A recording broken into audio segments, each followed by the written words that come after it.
Okay, pick 43 is up next. Dan, who's available? What do we got? What are we looking at here? Yeah, so, I mean, interesting, this is our second pick. Right. Isn't it? So, yeah. Quite a big gap between our first There's pick. a big priority with this one, isn't there? Because, I mean, pick 9 is the guy you think is going to be a starter or a star kind We've of got thing. to treat this as like a pick 25. You've got to nail this pick. We've got like the first 2 picks for this to be a success have to be these 2. Right. This is your best chance. So what's your priority with this pick?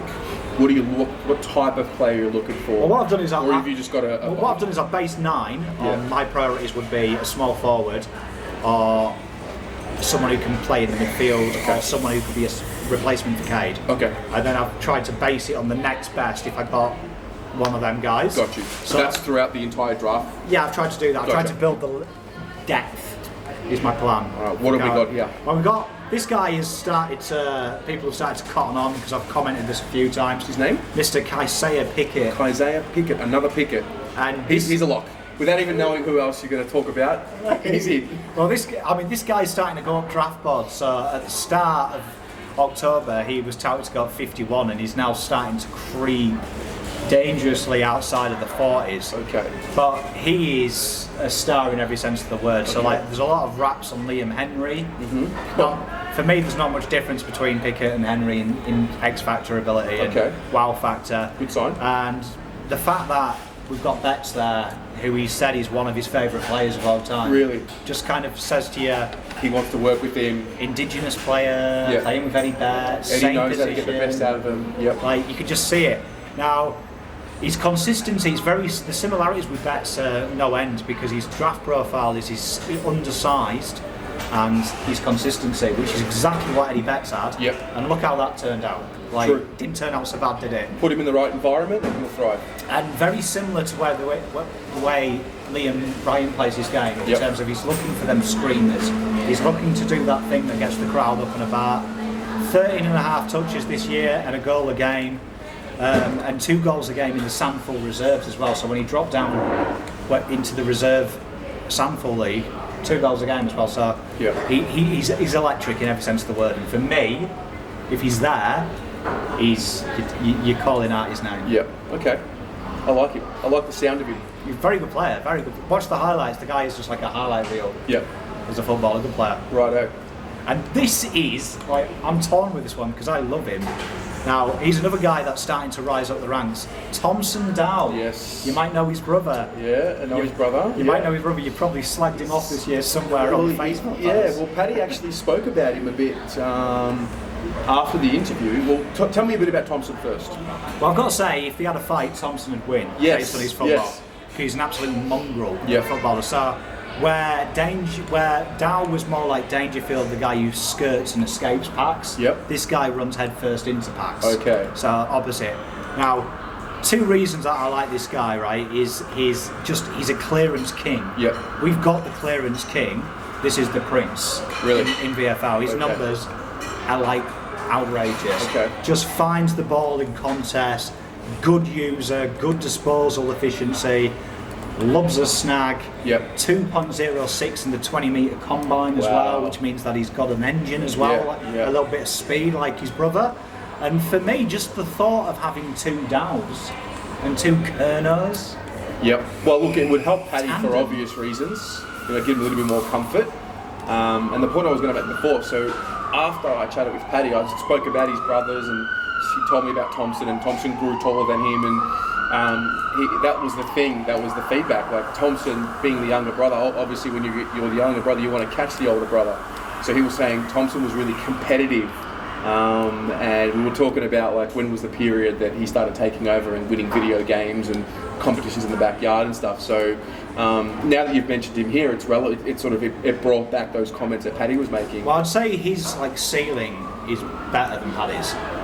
That's a big rat for a guy that you think is going to be at pick 43. Why is he at pick 43 then? Like his brother, consistency, and I think also historically, when your older brother is in the league and has issues like consistency, and you've been labelled with that, pulls scouts off generally. It pulls the list managers Is that off. all it takes for a scout to just drop you on a board? Something as simple as that? That's fascinating. Well, it dropped Sydney Stat because his brother's in prison. There you go. Went from touted top 10 pick to they went with the stereotype if his brother's a thief, he's a thief. There you go. Probably the same thing with Marlon Pickett, I guess. Which is the most ridiculous thing in the world. 100%. So, mistakes happen. Yep. Good list managers find that mistake. And to me, Thomson, I can see it. I can see him being next to Cripps. Like it. And just dominating. I like it. Who's next, mate? So, up next, we've got, real good name this, right? Darcy Chirgwin. Chirgwin. Okay, there's memes ready to go, mate. You can see this is going to be great. You can see that BT and have fun with this. Yeah. So, but 191 centimetres, 82 kg, so he's just a freak of his size. He's a big boy. Yeah. And he just... He's a midfielder. Yeah, he's a big body mid, so you can see here, a lot of inside midfielders in this part of the draft. Dropping here, yeah. So what we can do is, look for that Cripps out internally. Okay. Because I always think this guy, for me, Darcy, is like Ed Kerner. Okay. So he's got Tom Mitchell-like ability at finding the ball, but he's got like the Ed Kerner, just natural, repetitive entries, repetitive efforts. And just good mindset. Yeah, and when you watch him play, he just adores that rough stuff. You can see some people enjoy it. You can see he enjoys the throwing. He gets better the at fight. it. Yeah, okay. You can see he enjoys the fight, and that's why he reminds me of Ed Kerner. Yep. We need a replacement for Ed Kerner. 2 years of body work, fitness. This guy could be it. And you look at his numbers; they remind me of Kerner. 25 touches, 8 tackles, 4 marks. That is an Ed Kerner game if I've ever seen one. And for me, he just reminds me of that's the natural guy. He averaged 25 touches a game. And he's touted to go to pick 43. Wow, thereabouts. Say it's like I always say, disposals mean nothing. Yeah, true. But he's just a human wrecking ball. And for me, he looks like Ed Kerner. Okay, I like it. And then we've got we're coming up to my favourite one because I've had raps on this guy for 2 years, but Chad Warner will do first. Again, another natural contested animal. So his scouts as well say his work ethic. He's always doing extra training, always staying behind, working on fundamentals. He's evidently nagging his senior team as well, going around their players and asking for tips. So he's got that learning, which is what you're kind of looking for. You want that kind of guy in your club. He puts his head over the ball, kind of like Fife in the contest, where he's got no regard for his body.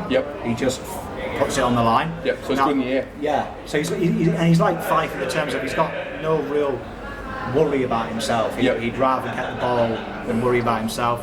Now that's probably why he's so starting to slide, because players traditionally who do that don't last very long. No. But he has got the ability to bring others in the game, good score assists, likes to give it off.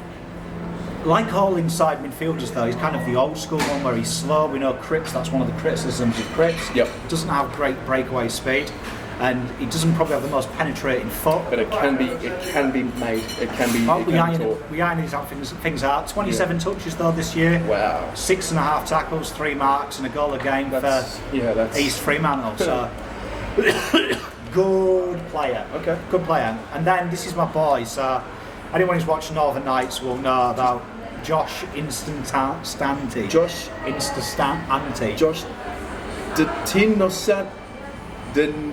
Sante. I'm not Italian, mate. You're Italian. I'm not Italian. We're all the same, aren't we? Just because we've got dark hair and eyebrows, right?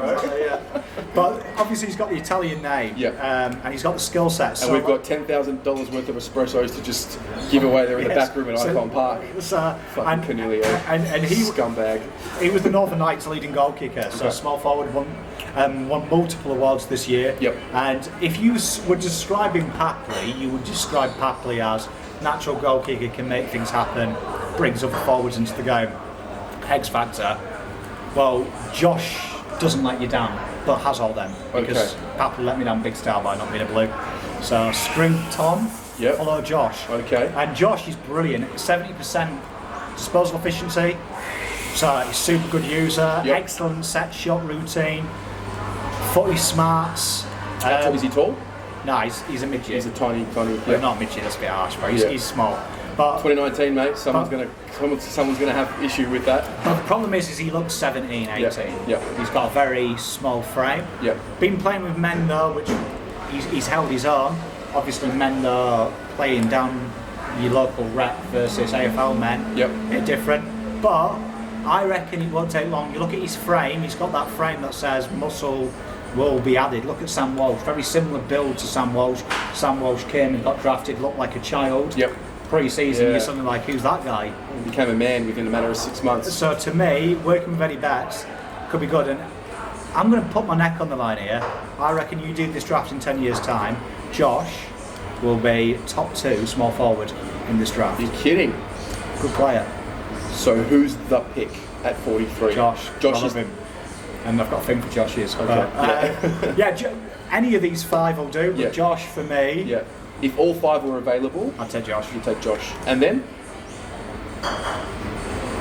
Thomson. All right. I mean, between them, it's hard to pick. I can see the benefits of both. Yeah, I get you. Pickett as well.